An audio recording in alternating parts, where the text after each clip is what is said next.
أختاه يا نبع العفاف تصبري سيقل فجر من جراحك فانظري وستنجلي عنا غمام নাহমাদুহু ওয়া নুসাল্লি আলা রাসূলিহিল কারীম আম্মা বাদ। প্রতিটি মুসলিম নারীর এমন কিছু আদর্শ প্রয়োজন যেগুলোকে সে অনুসরণ করতে পারে, যেসব মডেলকে সামনে রেখে সে নিজের জীবন সাজাতে পারে, অনায়াসে সংগ্রহ করতে পারে আখিরাতের পাথেও। মুসলিম নারীদের আদর্শ হলেন কোরআন সুন্নায় বর্ণিত সেই সব পুণ্যবতী নারী যাদেরকে আল্লাহ রাব্বুল আলামিন অনুসরণীয় বলে ঘোষণা করেছেন।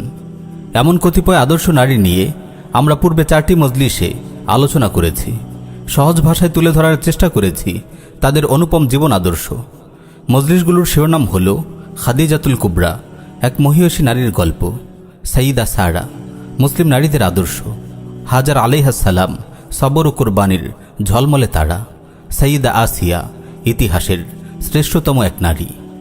আজ আমরা আলোচনা করব জান্নাতের নারীদের সর্দার নবীতনয়া সাইয়্যিদা ফাতেমা রাদিয়াল্লাহু আনহাকে নিয়ে। তার বিয়ে হয়েছিল আসাদুল্লাহ সাইয়্যিদুনা আলী রাদিয়াল্লাহু আনহুর সঙ্গে। রাজকন্যা হলে কি হবে, বড়ই অভাবের সংসার ছিল তার। গায়ে ছিল না মণিমুক্ত খচিত বিলাসী পোশাক, ছিল না দামি স্বর্ণালঙ্কার কিংবা গয়নাগাটির বাহার।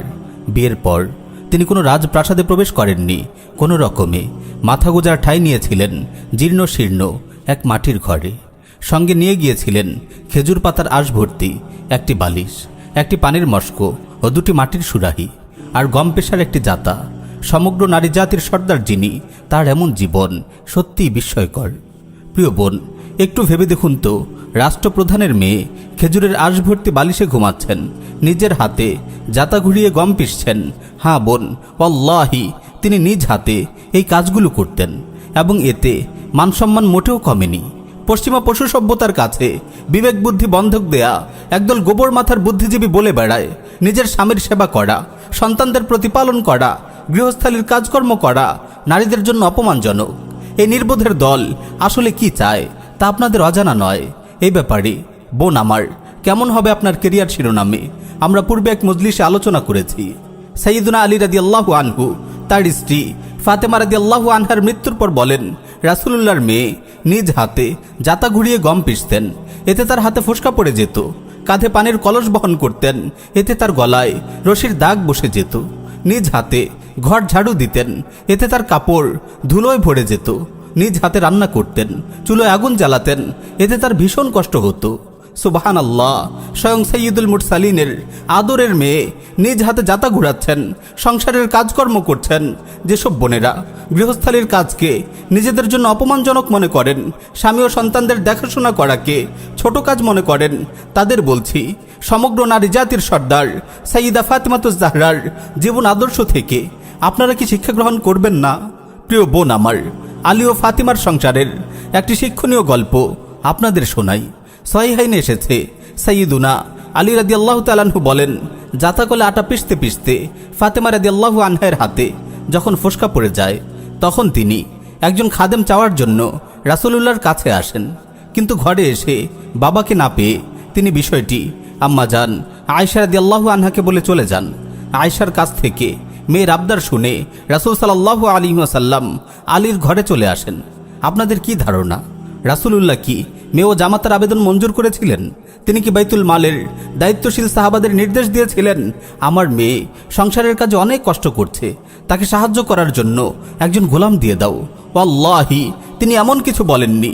তিনি বলেছিলেন, লা উআতিকুম ওয়া আদউ আহলা সুফফা তালাওয়া বুতুনহুম মিনাল জু', আমি আহলে সুফফাকে বাদ দিয়ে তোমাদেরকে দিতে পারবো না, ক্ষুধার জ্বালায় যাদের পেট পিঠের সঙ্গে লেগে যায়।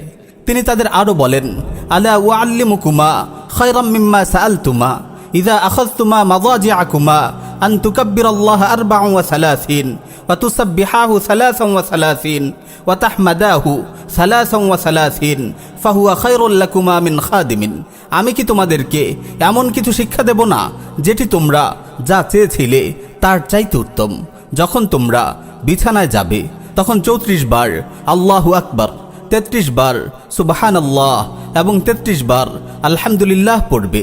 এটি তোমাদের জন্য খাদেমের চেয়েও উত্তম। প্রিয় বোন, আমাকে বলুন, জান্নাতের নারীদের সর্দার ফাতিমার চেয়ে সফল ও শ্রেষ্ঠ কে? তার জীবনের চেয়ে কার জীবন সুন্দর? তার ক্যারিয়ারের চেয়ে কার ক্যারিয়ার উত্তম? সাইয়্যিদা ফাতিমা বিনতে মুহাম্মদ ছিলেন তার সাজানো দাম্পত্য সাম্রাজ্যের মহারানী। প্রিয় স্বামী ও 2 সন্তান নিয়ে ছিল তার সুখের সংসার। প্রেম ও ভালোবাসার প্রাসাদেই ছিল তাদের বাস। মাতৃত্ব ও সংসারের দেখাশোনায় ছিল তার ক্যারিয়ার। সুবহানাল্লাহ, তার এই মুবারক ক্যারিয়ারের সাফল্য দেখুন। গোটা মুসলিম উম্মাহকে তিনি উপহার দেন 2 জন শ্রেষ্ঠ মহানায়ক, সাইয়্যিদুনা হাসান বিন আলী এবং সাইয়্যিদুনা হোসাইন বিন আলী। ইতিহাসের পাতায় সোনার হরফে লেখা যাদের বর্ণিল কর্মগাথা। সাইয়্যিদা ফাতেমার নিখুঁত তারবিয়াত ও শিক্ষা দীক্ষার কারণেই তো ইসলামের এই 2 মহান ইমাম গড়ে উঠেছেন। ফাতিমার এই সফল ক্যারিয়ারের বিস্তৃত ফসল হাসান ও হুসাইনের কর্মবীর বংশধরেরা। এমনকি শেষ জামানায় ইমাম মাহদী আলাইহিস সালামও এই মুবারক বংশ থেকেই আসবেন। প্রিয় বোন, জান্নাতের নারীদের সর্দার ফাতেমাই আপনাদের মডেল, আপনাদের চিরায়ত আদর্শ।